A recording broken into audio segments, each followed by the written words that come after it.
할렐루야. 8월 22일 월요일 귀한 아침에 기쁨의 언덕으로 묵상과 함께 하시는 모든 성도 여러분을 진심으로 환영합니다.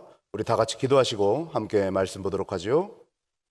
참 좋으신 하나님 감사합니다. 귀한 날 귀한 아침 우리들을 주님의 존전 앞으로 불러 모아 주시고 하나님의 음성을 듣게 하심에 진심으로 감사합니다. 오늘 민수기 27장 말씀을 통하여서 주님의 음성 듣기를 소망합니다. 성령님 각자의 심령 가운데, 가정 가운데, 교회 가운데 임재하여 주셔서 우리에게 하고자 하는 말씀들 깨닫게 하여 주시옵소서. 이 아침 영적인 눈이 열리길 소망합니다. 영적인 귀가 열리길 소망합니다. 주님 함께하여 주시옵소서. 감사합니다. 예수 그리스도의 이름으로 간절히 기도합니다. 아멘. 오늘 주님께서 우리에게 허락하신 말씀 민수기 27장 1절로 11절입니다. 요셉의 아들 므낫세 종족들에게 므낫세의 현손 마길의 증손 길르앗의 손자 헤벨의 아들 슬로브앗의 딸들이 찾아왔으니 그의 딸들의 이름은 말라와 노아와 호글라와 밀가와 디르사라. 그들이 회막문에서 모세와 제사장 엘르아살과 지휘관들과 온 회중 앞에 서서 이르되 우리 아버지가 광야에서 죽었으나 여호와를 거슬러 모인 보라의 무리에 들지 아니하고 자기 죄로 죽었고 아들이 없나이다. 어찌하여 아들이 없다고 우리 아버지의 이름이 그의 종족 중에서 삭제되리이까? 우리 아버지의 형제 중에서 우리에게 기업을 주소서 하매 모세가 그 사연을 여호와께 아뢰니라. 여호와께서 모세에게 말씀하여 이르시되 슬로브와 딸들의 말이 옳으니 너는 반드시 그들의 아버지의 형제 중에서 그들에게 기업을 주어 받게 하되 그들의 아버지의 기업을 그들에게 돌릴지니라. 너는 이스라엘 자손에게 말하여 이르기를 사람이 죽고 아들이 없으면 그의 기업을 그의 딸들에게 돌릴 것이요 딸도 없으면 그의 기업을 그의 형제에게 줄 것이요 형제도 없으면 그의 기업을 그의 아버지의 형제에게 줄 것이요 그의 아버지의 형제도 없으면 그의 기업을 가장 가까운 친족에게 주어 받게 할지니라 하고 나 여호와가 너 모세에게 명령한 대로 이스라엘 자손에게 판결의 규례가 되게 할지니라. 아멘. 많은 이들이 미국 땅으로 이민 오면서 아메리칸 드림을 꿈꾸면서 왔을 겁니다. 그 아메리칸 드림은 내가 열심히 노력하면 그만큼의 원하는 것을 성취할 수 있으리라는 그런 꿈이었죠. 그런데 그 꿈처럼 우리가 노력한 만큼의 결과가 따라왔나요? 정말 열심히 산 만큼의 보상이 따르는 공정한 세상 속에 우리는 살고 있는 것일까요? 우리가 사는 이 세상은 과연 공정한 세상일까요?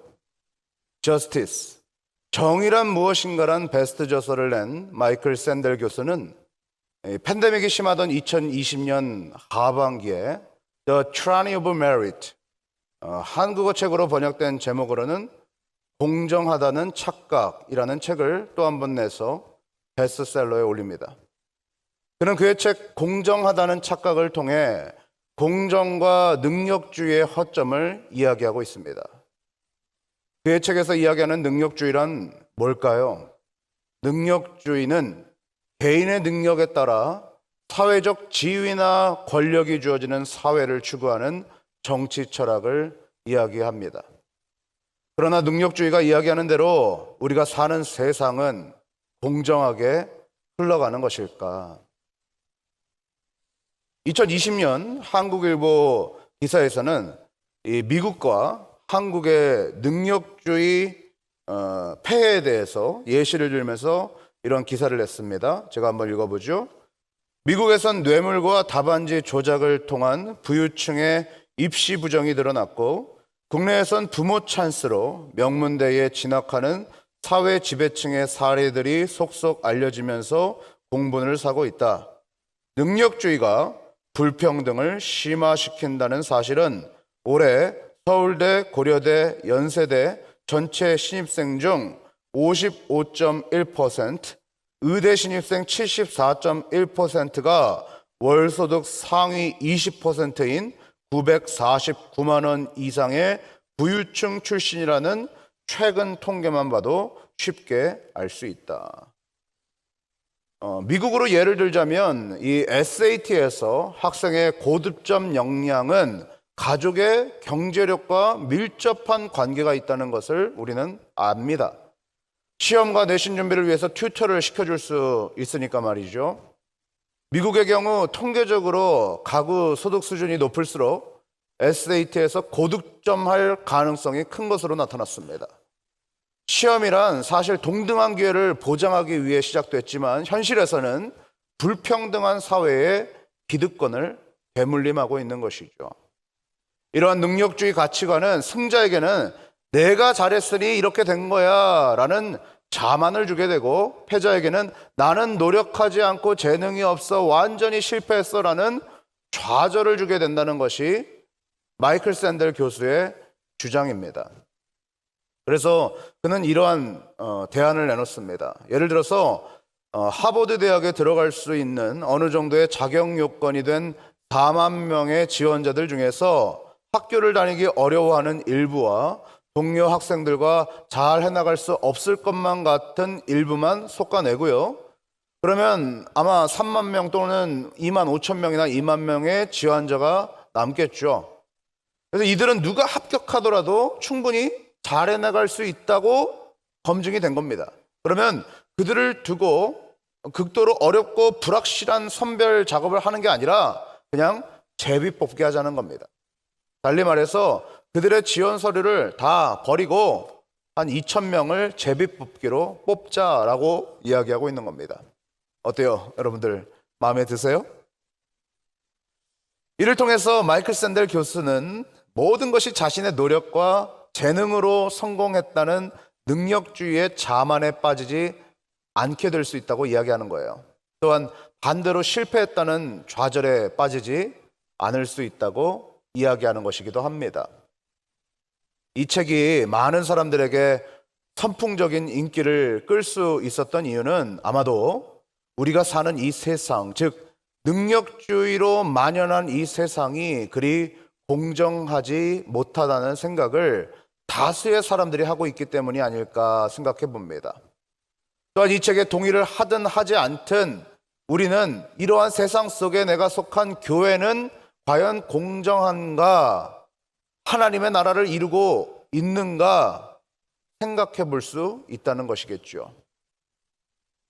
지금 미국과 한국의 교회는 감소 추세로 돌아선 지 오래되었습니다. 많은 이들이 교회를 떠나가고 있죠. 특별히 젊은 세대들은 교회에서 찾아보기가 참 어려운 시대가 되었습니다. 그들이 교회를 떠나가는 이유가 뭐라고 생각하세요? 물론 교회에 다니지 않아도 충분히 즐길 거리가 풍요로운 세대에 그들이 살고 있죠. 세상에서 너무 바쁘게 살아서 교회에 나가기 어렵다든지 그런 외부적인 요인이 분명히 있을 겁니다. 그러나 외부적인 요인 못지않게 내부적인 요인이 많이 있음을 우리는 또한 인정해야 할 것입니다. 그들은 세상이 능력주의로 만연한 불공정한 사회로 느껴지더라도 교회만큼은 은혜로 가득한 공정한 공동체이기를 바랍니다. 세상은 어떤 수저를 물고 태어났느냐에 따라서 인생의 운명이 결정되는 불공정한 곳이라 하더라도 교회만큼은 내가 어떠한 위치에 태어났든지 동등한 대접을 받을 수 있는 공동체이기를 바랄 것입니다. 공평하신 하나님께서 다스리시는 공정한 나라, 정의가 살아있는 나라, 우리는 그곳을 하나님의 나라 혹은 천국이라고 부릅니다. 우리 모두는 교회에서만큼은 하나님의 나라가 이루어지기를 바라고 천국을 경험하기를 소망하죠. 만약 교회를 찾는 다음 세대들이 교회 내에서 세상과 다를 것 없는 능력주의로 만연된 세상을 보게 된다면 그들은 교회에 더욱 큰 실증을 느낄 것입니다. 아니, 그들은 세상과 다를 것이 없는 것을 넘어서서 세상보다도 더 못한 그러한 공동체를 보게 되면 실망하며 교회를 떠나게 될 것이라는 것이죠. 만약 교회에서 직분자를 세울 때 사회에서 지위가 있는 사람들로만 장로, 권사들이 세워진다면 다음 세대는 그곳에서 하나님의 나라를 찾을 수 없다고 판단할 것입니다. 만약 교회에서 담임 목사를 세울 때 담임 목사의 아들이기 때문에 혜택을 받고 세습이 이루어진다면 다음 세대는 그곳은 하나님의 나라가 무너졌다고 판단하겠죠. 만약 교회에서 부유한 사람들은 대접받고 가난한 자들은 대접받지 못하는 모습이 보여진다면 그들은 그곳에서 천국을 기대하지 않을 것입니다. 우리 모두는 능력주의의 함정과 허상 속, 공정하지 못한 세상 속에서 방황하는 다음 세대들을 교회만큼은 세상과는 다른 성경이 말하고 있는 하나님의 정의를 교회에서 발견하도록 해야 할 것입니다. 오늘 우리는 민수기 27장을 통해 광야 1세대에서 가나안 2세대로 넘어가는 시기에 있는 이스라엘 백성들을 만나게 됩니다. 오늘 우리가 함께 묵상한 1절로 11절까지의 말씀은 땅 분배에 대한 슬로보앗 딸들의 청원에 대한 내용입니다. 슬로보앗의 딸들이 무엇을 청원했나요? 우리 함께 한번 보도록 하지요. 3절과 4절입니다. 우리 아버지가 광야에서 죽었으나 여호와를 거슬러 모인 고라의 무리에 들지 아니하고 자기 죄로 죽었고 아들이 없나이다.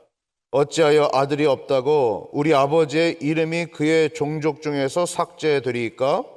우리 아버지의 형제 중에서 우리에게 기업을 주소서. 아멘. 민수기 26장 후반부에 보면요, 이제 가나안 땅에서의 상속은 지파와 가족 단위로 이루어지게 되는 모습을 보게 됩니다. 그 상속자가 남자였다는 사실 또한 나오죠. 문제는 남자가 없는 가족은 땅을 상속받지 못했던 것입니다. 집에 상속받을 남자가 없다는 이유로 40여 년의 이 출애굽 삶이 허물로 돌아가는 상황에 놓이게 된 것이죠. 여러분들도 잘 아시다시피 이 미국의 역사 속에서 여성들이 권리를 누렸던 것은 그리 오래되지 않았습니다. 미국을 포함한 대부분의 나라의 역사 안에서 여성은 집안의 일 외에는 할 수 없었죠. 또 결혼한 여자는 사유재산을 가질 수도 없었습니다. 1920년 약 100여 년 전에 이르러서야 미국 헌법 수정 제19조에 따라 여성들에게도 투표 권한이 주어졌다는 사실을 21세기를 살아가는 우리들에게 그 소식을 들었을 때 사뭇 당혹스럽게 느껴집니다. 20세기 초까지도 대부분의 나라에서 여성들이 자신들의 권리를 누릴 수 없었던 모습이 오늘 우리가 읽은 주전 1400여 년 당시의 민수기 27장에서도 동일하게 나타나고 있는 것이죠. 바로 이 안건을 가지고 모세는 자신의 생각으로 대답하는 것이 아니라 하나님께 안건을 가지고 가는데요. 5절입니다. 모세가 그 사연을 여호와께 아뢰니라. 모세가 그 사연을 여호와께 아뢰니라. 모세는 관례대로 대답할 수 있었을 것입니다. 모세는 다른 지도자들과 회의를 열어서 슬로보아 딸들의 청원에 대한 답을 찾으려 했을 수도 있었을 것입니다. 그러나 그는 가장 먼저 하나님께 이 사연을 들고 갑니다. 우리는 교회에서 어떠한 안건이 생겼을 때 어떻게 대처하나요? I think, 내 생각에는요로 대처하는 사람들이 있을 것이에요. In our tradition, 우리의 관례대로는 이렇습니다 라고 대처하는 사람들도 있겠어요? Let's discuss it. 우리 한번 회의를 통해 한번 이야기해 봅시다 라고 대처하는 것은 아주 일반적인 교회의 대처 방법일 수도 있겠습니다. 그러나 우리는 오늘 모세와 같이 관례에 박힌 사안이라 할지라도 하나님께 먼저 아뢰는 모습이 있어야 할 줄로 믿습니다. 하나님은 이 문제를 무시하지 않았어요. 하나님은 이 문제에 대하여 슬로브와 딸들의 말들이 맞다 말씀하시면서 답을 주시는데요. 6절로 8절입니다. 우리 한번 보도록 하죠. 여호와께서 모세에게 말씀하여 이르시되 슬로브와 딸들의 말이 옳으니 너는 반드시 그들의 아버지의 형제 중에서 그들에게 기업을 주어 받게 하되 그들의 아버지의 기업을 그들에게 돌릴지니라. 너는 이스라엘 자손에게 말하여 이르기를 사람이 죽고 아들이 없으면 그의 기업을 그의 딸들에게 돌릴 것이요. 여기에 더해 딸도 없을 경우, 형제도 없을 경우, 아버지의 형제도 없을 경우까지 아주 세세하게 말씀하시면서 이 땅 분배에 있어서 억울한 사람이 없도록 조항을 만드십니다. 우리는 오늘 말씀을 통해서 하나님께서 얼마나 공정한 하나님의 나라를 이루시기를 원하시는지 깨달을 수 있습니다. 마이클 샌델 교수가 공정하다는 착각이라는 책에서 문제만 제기하고 그렇다 할 답을 제시하지 않는 것으로 이 많은 비평가들이 아쉬움을 토로하는 것을 보았습니다. 아마 마이클 샌델 교수는 답을 제시하지 않은 것이 아니라 못한 것일 수도 있겠다는 생각을 합니다. 인류의 역사 속에 공정성의 문제를 해결하기 위해 여러 가지 이념이나 정치로 이를 해결해 보려고 얼마나 노력했습니까? 그러나 그것에서 답을 찾을 수 없었죠. 하나님을 떠난 악한 죄인들이 모여 공정한 사회를 이룬다는 것은 시작부터 불가능한 것이겠습니다. 오직 공의는 예수 그리스도로부터 오는 것이죠. 우리 누가복음 4장 18절로 19절을 한번 보도록 하죠.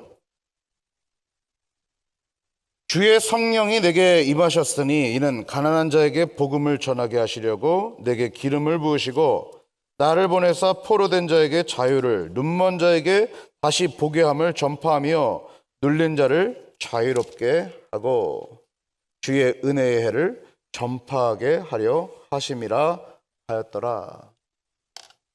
예수 그리스도를 믿고 그의 몸된 교회를 이루고 있는 우리들을 통해서 하나님의 나라, 즉 공정한 세상을 발견하고 또 확장하게 하시는 것을 믿습니다. 야고보서 2장 1절로 5절까지도 한번 보도록 하죠. 내 형제들아, 영광의 주 곧 우리 주 예수 그리스도에 대한 믿음을 너희가 가졌으니 사람을 차별하여 대하지 말라. 만일 너희 회당에 금가락지를 끼고 아름다운 옷을 입은 사람이 들어오고 또 남루한 옷을 입은 가난한 사람이 들어올 때에 너희가 아름다운 옷을 입은 자를 눈여겨보고 말하되 여기 좋은 자리에 앉으소서 하고 또 가난한 자에게 말하되 너는 거기서 있든지 내 발등상 아래에 앉으라 하면 너희끼리 서로 차별하며 악한 생각으로 판단하는 자가 되는 것이 아니냐. 내 사랑하는 형제들아, 들을지어다. 하나님이 세상에서 가난한 자를 택하사 믿음에 부요하게 하시고 또 자기를 사랑하는 자들에게 약속하신 나라를 상속으로 받게 하지 아니하셨느냐. 교회는 부자, 가난한 자, 배운 자, 못 배운 자, 연로한 자, 젊은 자, 남자, 여성과 같이 각계 각층의 사람들이 모인 곳이죠. 그렇게 계속적으로 여러 가지 갈등에 노출되기도 합니다. 그러나 그러한 갈등 속에서도 우리는 예수 그리스도의 은혜를 경험하고 우리가 모두 죄인 되었음을 인정하며 서로를 불쌍히 여김으로써 공정한 하나님의 나라를 만들어 가야 할 줄로 믿습니다. 사랑하는 한인연합감리교회 모든 성도 여러분, 오늘 이 말씀을 통하여서 과연 우리 교회에 하나님의 나라가 임재해 있는가? 모든 젊은이들과 2세들이 함께 웃을 수 있는 교회인가? 모든 소외된 자들, 가난한 자들이 함께 웃을 수 있는 교회인가? 그들의 목소리가 어떤 결정에 반영될 수 있는 교회인가? 오늘 민수기 27장 말씀은 우리에게 과연 우리의 교회가 공정한가라는 것을 다시 한번 묻고 있는 것은 아닌가 생각해 봅니다. 오늘 여러분들의 교회가 하나님께서 기뻐하시는 하나님의 나라가 이루어지는 귀한 공동체이기를 축복합니다. 기도합시다.